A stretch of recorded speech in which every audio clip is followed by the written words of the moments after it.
അപ്പോൾ ഒരു കേന്ദ്ര ഏജൻസി, ഒരു statutory body, quasi judicial body കാറ്റഗറിക്കലായി CMRLന് പ്രോസിക്യൂഷൻ നടപടിയിൽ നിന്ന് ഒഴിവാക്കിയിരിക്കുകയാണ്. എന്ന് മാത്രമല്ല, ഇതുമായി ബന്ധപ്പെട്ടുകൊണ്ട് ഒരു കേസ് വിജിലൻസ് കോടതിയിലുണ്ടായിരുന്നു. അത് നിങ്ങൾ ശ്രദ്ധിച്ചിട്ടുണ്ടാവുമല്ലോ. വിജിലൻസ് കോടതിയിലെ CMB 1546/2023 order 26/8/2023 Muvattupuzha vigilance special ജഡ്ജിയാണ്. ഇതിൽ ഒരഴിമതിയും ഇല്ല എന്ന് കാറ്റഗറിക്കലായി പറഞ്ഞ വിധിയാണ്. നിങ്ങൾ വേണ്ടപ്പെട്ട രൂപത്തിൽ ശ്രദ്ധിച്ചിട്ടുണ്ടാവില്ല. ഇതിനെതിരായി ഹൈക്കോടതിയിൽ റിവിഷൻ അപ്പീൽ കൊടുത്തു. യഥാർത്ഥത്തിലുള്ള പെറ്റീഷണർ മരണപ്പെട്ടു പോയി. പിന്നെ ഒരു പ്രോക്സി പെറ്റീഷണറാണ് വന്നത്. ആ പ്രോക്സി പെറ്റീഷണറുടെ റിവിഷൻ പെറ്റീഷൻ്റെ അടിസ്ഥാനത്തിൽ നോട്ടീസ് പോലും പിണറായി വിജയനോ വീണക്കോ ഇതുവരെ വന്നിട്ടില്ല. ഹൈക്കോടതിയിൽ നിന്ന് നോട്ടീസ് അയക്കണോ എന്ന് പോലും തീരുമാനിക്കാത്തൊരു കേസാണിത്. ഹൈക്കോടതിയിൽ വന്ന അവസരത്തിൽ വിജിലൻസ് കോടതി പരിപൂർണമായും ഇത് അഴിമതി അല്ല, എന്താ വിജിലൻസ് അന്വേഷിക്കാത്തതെന്നാണ് ഇടക്കിടയ്ക്ക് ഇപ്പോൾ ചോദിച്ചുകൊണ്ടിരിക്കുന്നത്. വിജിലൻസ് കോടതി തള്ളിയ കേസാണിത്. അതിൻ്റെ ഭാഗമായിട്ടുള്ള റിവിഷൻ പെറ്റീഷൻ്റെ മുകളിൽ ഒരു നോട്ടീസ് പോലും ഇതുവരെ മുഖ്യമന്ത്രിക്കോ വീണക്കോ കിട്ടിയിട്ടില്ല. മൂന്നാമത്തെ പ്രശ്നം, ഈ ഒരു കേസുമായി ബന്ധപ്പെട്ടുകൊണ്ട് കഴിഞ്ഞ ആഴ്ച ആണല്ലോ ഈ 3 പ്രമുഖരായ ഉദ്യോഗസ്ഥന്മാരെ നിശ്ചയിച്ചത്. അത് നിശ്ചയിച്ചത് കോടതിയുടെ നിർദ്ദേശപ്രകാരമാണ്.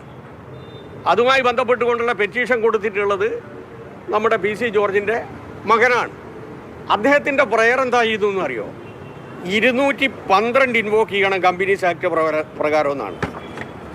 212 എന്ന് പറഞ്ഞു കഴിഞ്ഞാൽ സീരിയസ് ഫണ്ട് ഇൻവെസ്റ്റിഗേഷൻ ഓഫീസ് അന്വേഷിക്കണമെന്നാണ്.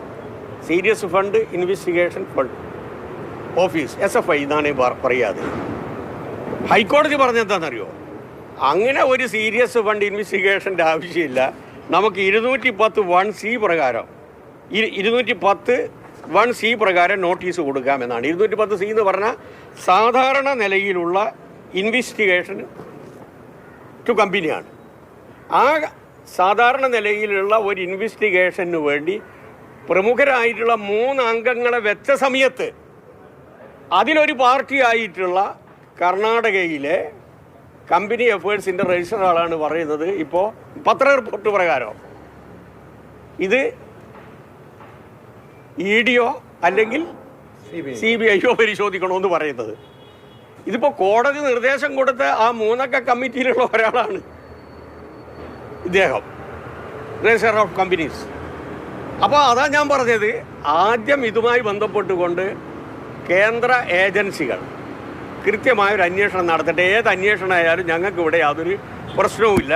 ബഹുമാനപ്പെട്ട ഹൈക്കോടതിയുടെ നിർദ്ദേശപ്രകാരം പ്രഗത്ഭരായിട്ടുള്ള 3 ഉദ്യോഗസ്ഥന്മാർ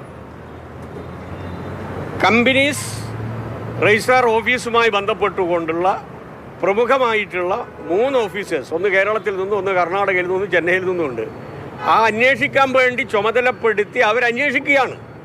അന്വേഷിക്കട്ടെ, അന്വേഷിച്ചിട്ട് കുറ്റക്കാർ ആരാണോ ശിക്ഷിക്കട്ടെ. ഞാൻ ചോദിക്കട്ടെ, എന്തിന് വേണ്ടിയിട്ടായിരുന്നു ഈ CMRLന് ഇമ്മ്യൂണിറ്റി കൊടുത്തത്, പ്രോസിക്യൂഷൻ എടുക്കണ്ട എന്ന് ഇൻട്രീ സെറ്റിൽമെൻറ്റ് ബോർഡ് പറഞ്ഞത്? നമ്പർ 1, അതിനുള്ള ഉത്തരം നിങ്ങൾ ചോദിക്കണം. ഇദ്ദേഹം കൊടുത്തിട്ടുള്ള കണക്കിൻ്റെ 70% ജെന്യൂൻ എക്സ്പെൻഡിച്ചറാണെന്ന് പറഞ്ഞ് ഇൻകം ടാക്സ് എക്സെപ്ഷൻ കൊടുത്തു ഇൻട്രീ സെറ്റിൽമെൻറ്റ് ബോർഡ്. അപ്പോൾ ആ കമ്പനിയെ സംബന്ധിച്ച് ഫ്രോഡാണ് എന്ന് പറയാൻ ഇൻട്രീ സെറ്റിൽമെൻറ്റ് ബോർഡ് തയ്യാറല്ല. അതുകൊണ്ടാണ് ഇൻകം ടാക്സ് സെറ്റിൽമെൻറ്റ് ബോർഡ് തന്നെ കൃത്യമായി പറഞ്ഞത് പ്രോസിക്യൂഷൻ നടപടി എടുക്കേണ്ടതില്ല എന്ന്. പ്രോസിക്യൂഷൻ നടപടി എടുക്കേണ്ടതില്ല എന്നൊരു സ്റ്റാറ്റ്യൂട്ടറി കമ്മിറ്റി പറഞ്ഞിട്ട് പോലും ഇത് വീണ്ടും അന്വേഷിക്കേണ്ടതാണ് എന്ന് പറയുന്നതിൻ്റെ അർത്ഥം എന്താണ് എന്ന് നിങ്ങളെ ബന്ധപ്പെട്ട ആൾക്കാരോടൊന്ന് ചോദിക്കണം. ആദ്യം ഇതിൻ്റെ അകത്തൊരു വ്യക്തത വരുത്തണം.